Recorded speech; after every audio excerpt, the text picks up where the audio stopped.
not coming. Got an email. Okay.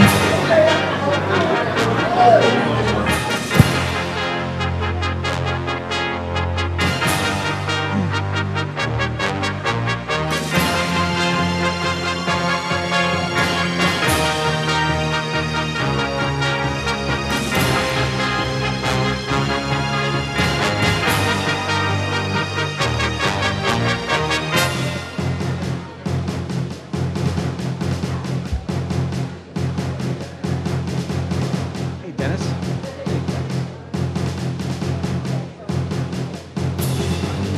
I don't think so. We have 5 minutes.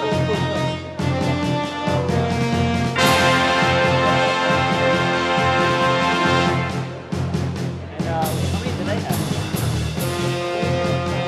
6.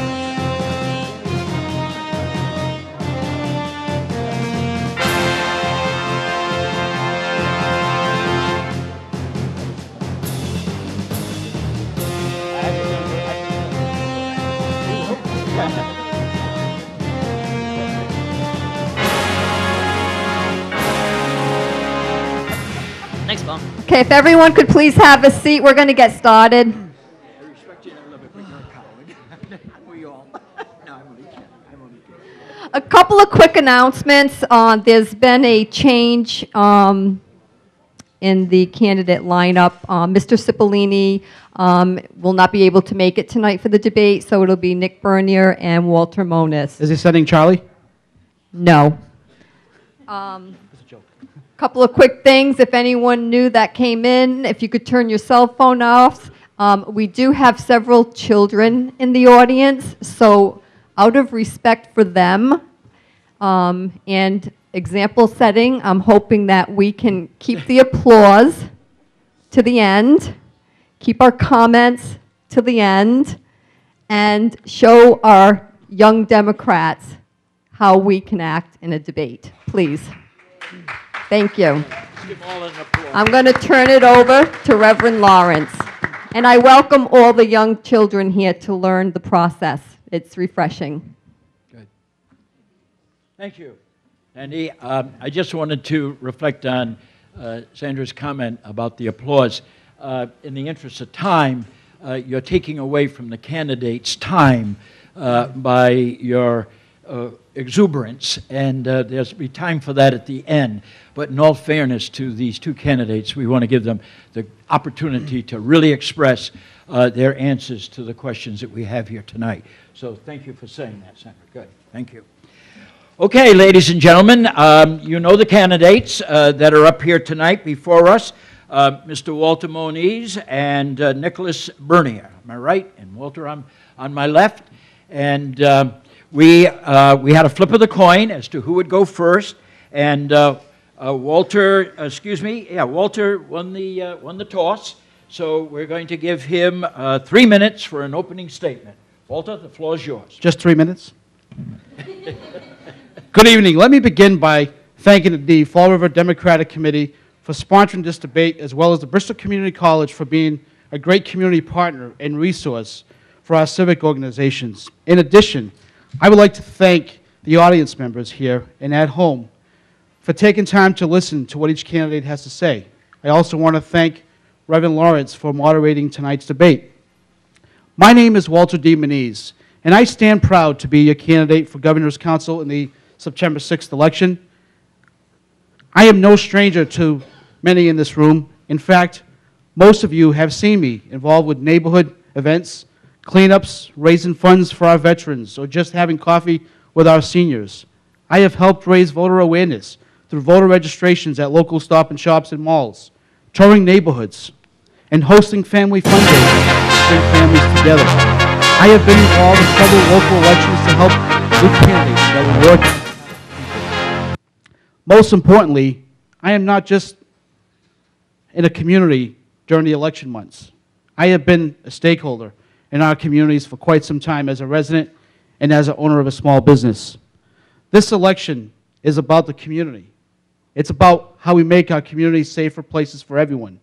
It's about finding the right people for the job, We need people who will work with our neighbors, our mayors, our city councilors, state delegation, the DAs, police department, community groups, and our treatment providers to improve the quality of life for all residents. If elected, I will bring a fresh perspective to the Governor's Council. I will not be the status quo. I will lead the charge to encourage good candidates from our community to apply for judgeships. I will also encourage more women and minorities to apply because what we have now does not reflect the makeup of our communities. I will work aggressively to implement a 5-year review process in our current sitting judges to make sure that their duties are being performed properly and our city's neighborhoods receive support from our court system. Campaigning from community to community is hard work. If elected, I will work hard for you. Thank you. Thank you. Mr. Bernier, 3 minutes are yours. Thank you all for your time. Sandra actually reminded us something very important.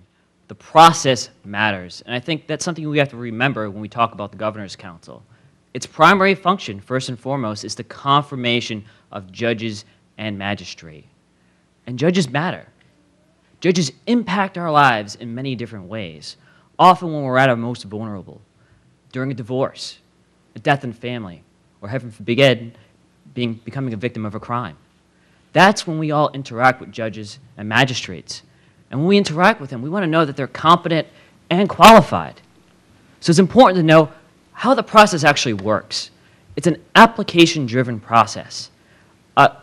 From my research, I've noticed that not enough people from our communities apply because they don't know what the qualifications are or when the applications are posted. And I believe that's the job of a Governor's Council, to get out into the community and do just that. Now, I'm from the community as well. My grandmother was a Fall River seamstress in the mills. My mother served as a teacher and later a principal in the Watson School. My father, a postal worker in Fall River and later Somerset. I'm connected to community. I have community values. Education's very important in my family. My father went back to night school to earn his college degree because he wanted to show me that college education was very important. So growing up, I knew that even though my father delivered mail for a living, he had a college education because that was important. So I went on to Boston College and law school, and I accumulated 2 law degrees, working in between at a bank, which got me interested in compliance law. And that's my expertise. I've also served as a law clerk for the Bristol County District Attorney's Office and for Senator Mike Rodrigues as his field director, giving back. But I know the legal process. I know that there are 7 divisions in the district court system, that there are 7,000 employees hired by them, and that we need to be careful who we permanently confirm to a bench. Make no mistake, once confirmed, we have these judges and magistrates, for better or for worse, for the duration of their tenure. There's a mandatory retirement age for judges. That's at 70. We passed that in 1972. But there is no mandatory retirement age for clerk magistrates. Judges matter. They impact our lives. So we have to be very careful who we confirm and who we choose to represent us on the Governor's Council. I humbly ask for your consideration and look forward to this continued debate. Thank you. Okay, our first question tonight. Here we are, we're kind of in an academic setting here at BCC, and many of us may not have full knowledge of what it is that a person does on the Governor's Council. So the first question is, would you explain the duties of being a member of the Governor's Council? Mr. Moniz, please. Sure. First, I want to start by mentioning it's an 8-member council board. It's presided by the Lieutenant Governor. They meet right at the State House, right beside the Governor's office. They meet every Wednesday. It's a noontime meeting, and its main duty is to confirm or deny judicial appointments upon receiving a nomination from the Governor. Appointments and removals of notaries, public and notary public, justices of the peace, assurances of pardons and commutations, and payment monies to the Treasury. Okay. Would you care to reflect any more about what it is that, from your standpoint, your knowledge of what one does as a member of the Governor's Council. Is there anything you'd like to add? I believe Walter did a good job covering the basics of it. A little more information about the Treasury payments especially. There actually is little information you receive on those Treasury payments, so I think it's important for a Governor's Council to actually monitor the cash flow statements that are issued by the Treasurer, currently Treasurer Grossman. But there's also, I think, a bigger issue with the parole board. It's a 7-member parole board. And when you normally just think of a parole board, you're thinking they're just saying, oh, they can leave prison, or no, they can't. There's more to it. It's an administrative function, and they're actually overseeing what happens to people who have served their time in prison, what happens with the rehabilitation process, whether they're not going to be, how they're going to assimilate back into society. And I believe that's extremely important to vet, especially when someone who's nominated for the parole board comes before us. I think there's also a role for advocacy. When Carol Fiola served on the Governor's Council, she worked closely with our delegations. And you have the Lieutenant Governor's ear once a week. I mean, you know, hey, by the way, that venture capital project, we have this great mill space. Take a look. Who should I be talking to? I think that's part of the job as well. I think there's more to it, and I think we should expect more. Is there anything you would like to rebut in I terms think- of what was just I think said? that's part of my reason why I'm so involved in the community and try to get input from our seniors and neighbor groups and law enforcement and district attorneys, because oftentimes we keep hearing the cry of our gun laws not being enforced, and we keep having repeat offenders going back into the community. So what I want to do is during the confirmation process, is make sure that all those issues get addressed during that, and I will be a champion with that. Thank you. Okay. Mr. Bernie, well, would you actually- care to rebut anything that he may have It's said? not more of a rebuttal. It's just I actually agree with Walter as far as one actually except the mechanism we should look at is the dangerousness hearings. Now we have a dangerousness hearings statute, but the interpretation of that statute was actually construed differently by the Supreme Judicial Court. So that's something to inquire when you have a nominee, and actually look at the nuts and bolts and how you do keep guns off the street. The problem with dangerousness hearings, though, is you're weighing against them a suspect's constitutional rights. I'm currently in favor of them because it is 90 days, but if they extend that time period, I would be absolutely against it. Okay. Now that we have an idea as to what the role is that you have on the Governor's Council, You want us to keep going? well, we're going to the next question, which I'm sure you can have a response to. And then we can go from his rebuttal to something that you may want to add. What is your background, Mr. Bernier? A past experience that leads you to believe that you are qualified to be a member of the Governor's Council. Would you care to reflect on that for 2 minutes? Past experience, I'd say probably when I was working as a law clerk with the district attorney's office. I was exposed to the juvenile court system. And I just saw, especially one judge in particular in New Bedford, just had a way about her where she was tough when you needed to be tough. But at the other time, she understood, and she really tried to rehabilitate and really tried to mitigate and really tried to stop the recidivism problem we have in our community. And I think that's the calling. But what really sparked me to run was actually while studying for the bar exam. I decided to take 2 bar exams last summer because, well, I didn't want to have any friends for the summer. But, but while studying for the bar, actually in the early prep for it, I followed the Barbara Lank hearing. And I saw members of the Governor's Council addressing her sexual orientation and actually Justice Duffley's race. And I don't believe either of those things should be addressed. It should be about the qualifications and their ability to serve us. Because at the end of the day, it's about what can these judges and magistrates do for us? How are they going to serve our community? And I think that's what we have to look for. Okay. Mr. Moniz, would you care to reflect on that for a couple of minutes, please? Why I think I'm the best person for the job is because I worked for the Office of the Mayor in New Bedford as an aide, a mayoral aide, and I headed up the Mayor's Drug Task Force for several years, and also coordinated a program called Neighborhood City Hall, where we coordinated all the department heads as well as the at the time, the district attorney had a neighborhood prosecutor, where we go through during hotspot areas, neighborhoods of concerns, and bring in special services and try to address drugs in neighborhoods and address properties from absentee landlords.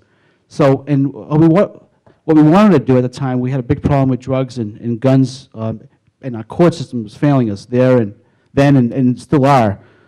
So that is my my experience is I believe that confirming the right judge benefits community development and also economic development, and also as a current business owner, I think it's important that we have the right judges to they're going to help create safe communities so we can attract investors and developers to come into a neighborhood so we can create jobs. What in your background, though, would qualify you to, the question was, what do you see in your background that... My years of working for the mayor's office, 7 years, and with 8 years experience in being a business owner in the community, giving back to the community in numerous ways. Okay. Having the firsthand experience. Would you care to rebut anything that he has said relative to the background that qualifies you for the job? I suppose I guess I didn't do a very good job of saying my background either. I guess we both heard the question a different way. My background, I guess, more the legal education and experience in courts. Mm-hmm. I've worked with judges. I've written a brief to Supreme, actually an application for further appellate of review to Supreme Judicial Court, the highest court in the state. I wrote another appeal to the Court of Appeals. I've written briefs to several trial court divisions, probate court, family court, the land court, which is an interesting court, very quirky. They say they sit in Fall River, but they spend most of their time in Boston.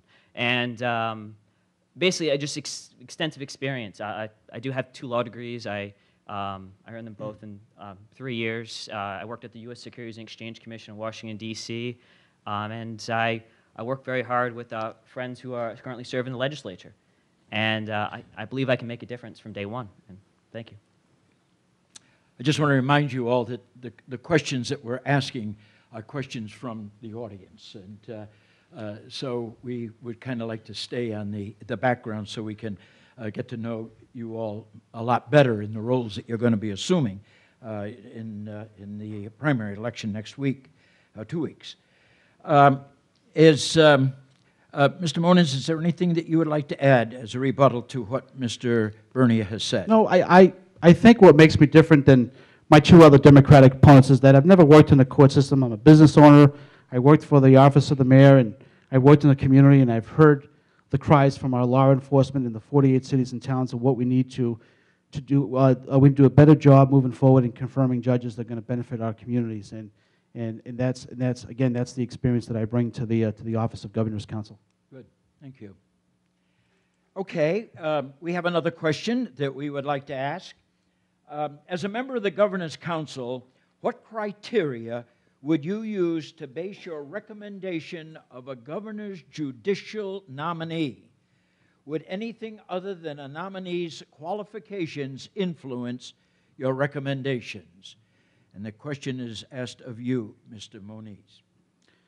I think that I would want to confirm a candidate that has the track record of putting drug dealers and also individuals that have been caught with a gun, because those are what the needs are in communities like Fall River and New Bedford, is getting the right candidates that are going to enforce our gun laws and also have stricter laws with anybody who's getting arrested for drugs, and also have a zero tolerance for our seniors, any crimes committed against our seniors. Mr. Bernier, would you care to reflect on the question? It's a difficult question because it depends on what court. I disagree with you about always going for people who put people away for gun crimes, because in the land court, I don't know how applicable that would be. Land court does real estate issues, zoning, so I'd rather have someone with more experience in zoning. So really it's going to depend on where the governor places each nominee. The way the system currently works is you have the Judicial Nominating Commission. And they go through, they vet applications, but then they send them up to the governor. And in the Executive Order 500, which currently controls, he has 18 months to put them in any court he or she wishes, the governor, currently it's a he.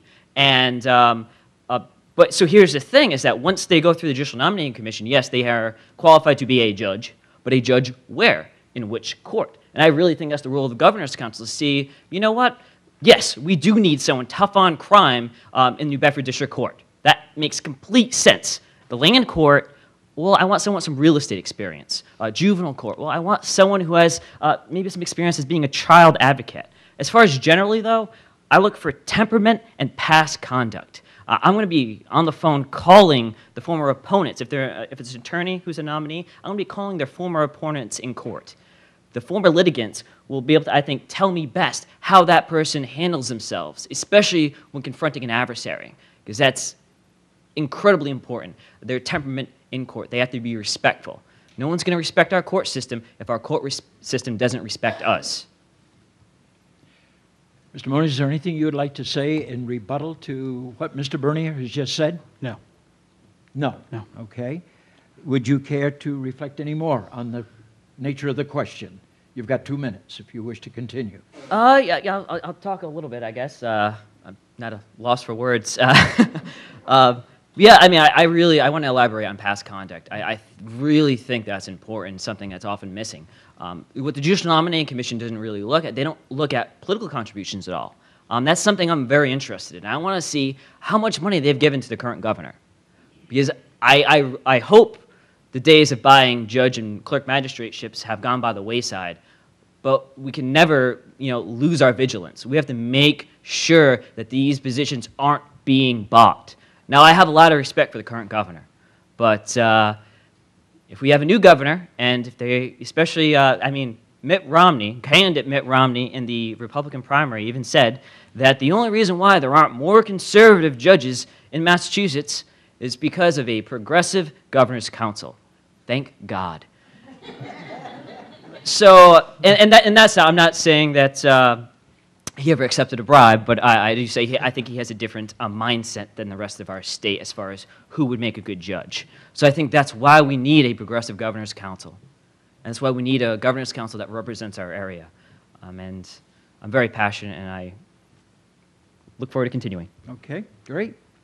All right, we have another question we'd like to ask both of you candidates. And the question from the audience is, do you believe in the use of pardons and or commutations? And if yes, under what circumstances would you support their use? Important question. And we would like you, Mr. Bernier, to address it first. Wow. It's a tough one. I mean, it's very rare a pardon or a commutation comes before. And just quickly, a difference between a pardon and a commutation. Commutation is usually a lessening of the sentence, and we don't actually forgive the crime. We just bestow a bit of kindness. It's kind of like the Merchant of Venice quote, where the quality of mercy is twice blessed. But I'm not going to give the whole quote because I'd bore you all to death. But a pardon is a forgiveness of the crime. Pardons should be very rare. They really should be reserved for a miscarriage of justice where maybe new evidence has come forth. And rather than subject the innocent person who is in prison, who is being incarcerated, to a new trial to vindicate them, a pardon should be granted immediately. A commutation, I believe they should be granted too, but I think they should also be reserved for extreme cases. Let's say you have a terminally ill prisoner serving a life sentence. It also may be more cost-effective to just commit them to a hospital bed rather than bring all the hospital equipment into the prison. But they should be rare occurrences. I will support them in those rare occurrences. Good. Okay. Mr. Moniz, would you care to reflect on the question about pardons and commutations? Sure. Our taxpayers keep our courts going. Every day people sit on juries and they testify in court.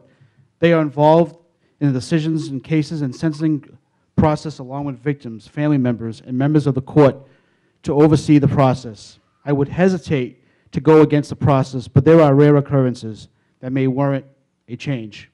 In order to consider a pardon or a commutation, I would have to look at many factors. For example, was this a violent or nonviolent crime? Does the person voluntarily participate in programs? Does the person get along with fellow inmates? Does the person have mental health or drug abuse issues that can be managed? How much time has a person served? What does their prior record look like? Again, there would have to be monumental evidence that this person deserves another look before considering a pardon or commutation. Okay, good. All right. Would you care, Mr. Bernier, in any way to reflect, to rebut what we've just heard from Mr. Moniz? No, very good statement. Good. That's it. Thank you. Any further comment on your part, Mr. Moniz? No, not at all. Not at all. Okay, fine. Let us now go to another question. What role do you believe a parole board nominee should play in the reduction of the recidivism rate in the school-to-prison pipeline? That's the question that we would like to ask, and we will address you, Mr. Bernier, is the next question as number 2 man. Go ahead. Sounds good. Well, I was actually talking about this earlier. That is the parole board. It's a 7-member board, and we have to remember that they're not just approving parole or denying parole. They're administering a vast office, and that vast office is really setting up the facility for reassimilation back into society. And I know everyone likes to say, you know what, I'm tough on crime, so they should go away for good. But I mean, some crimes are 7-year sentence. They're going to come out, and we have to welcome them back. They've served their time, and I believe that when going through nominees for the parole board, you really have to look for someone who knows how to put people back to work, who maybe has a counseling background, because they're going to have issues after serving their sentence in prison. And to give them a true second chance, to make them productive members of our society, we have to have someone qualified who's going to administer a system in place, a fair system in place that's going to give them every opportunity. This also dovetails, I think, with the bigger issue, which we're all thinking about in all of these political debates, which is the economy. It's going to be very hard for an ex-convict to get a job when we have a lot of college graduates graduating who can't get jobs. So we may have to turn that back on the state rep debate. We'll get them back out here, and they can talk about it some more. But no, I do believe that we have to look and also see how well these parole board members will administer the department, because that is it's kind of like, I don't know if anyone's familiar with the Securities Exchange Commission or any of those boards. That's basically how the organization's managed, and we have to be very careful each member we put on to make sure each one is qualified to administer and serve the proper way. Good. Thank you. Mr. Moniz, would you care to reflect on the school-to-prison pipeline and your reflection on recidivism? Sure. If a school-age child ends up before a judge, it's very traumatic. I want to make sure that we are not throwing away our youth. A judge needs to have compassion and understand that there is a problem that can and should be addressed.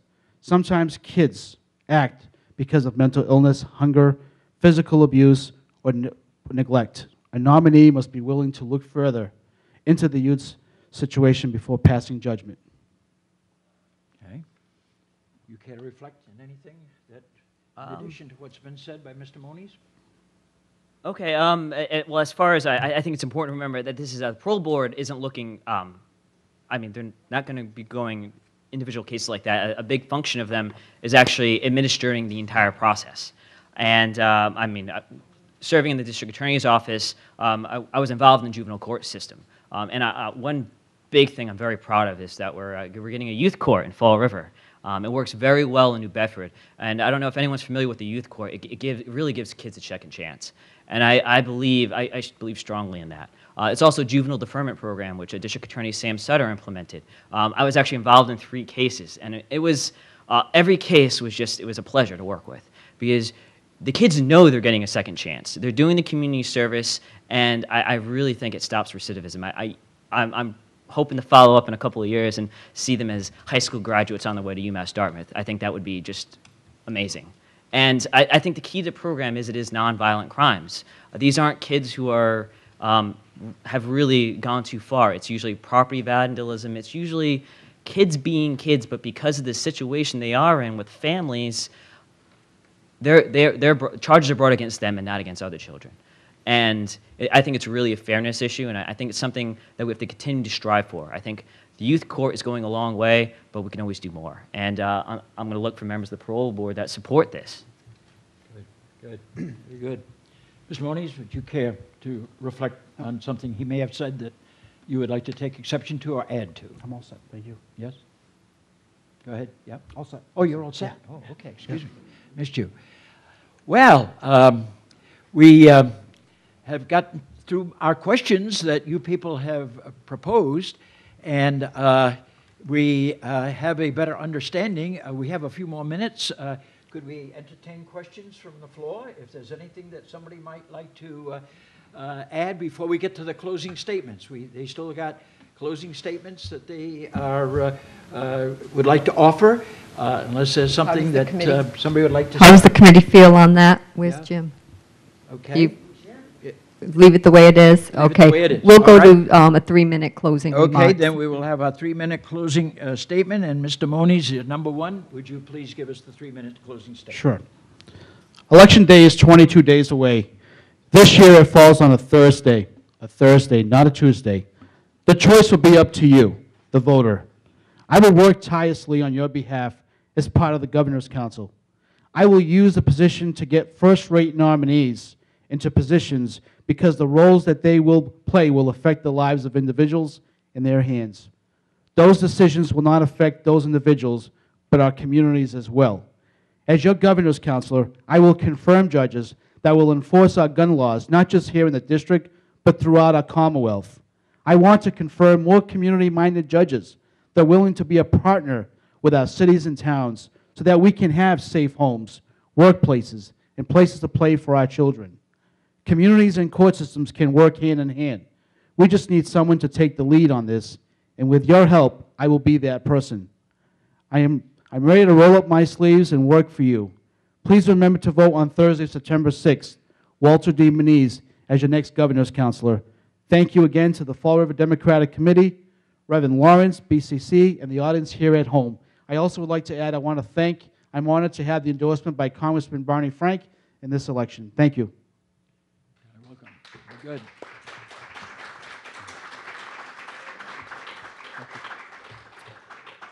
Mr. Bernier, 3 minutes for a closing statement.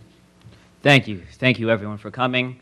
I'm sure you all have better things to do, but thank you for coming out. I'm going to close by saying that judges matter.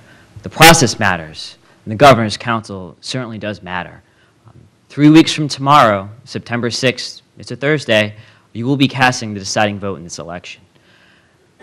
Now, I'm from this area. I'm very proud of what I've been able to do in my 27 years, but I want to do more. I want to give back.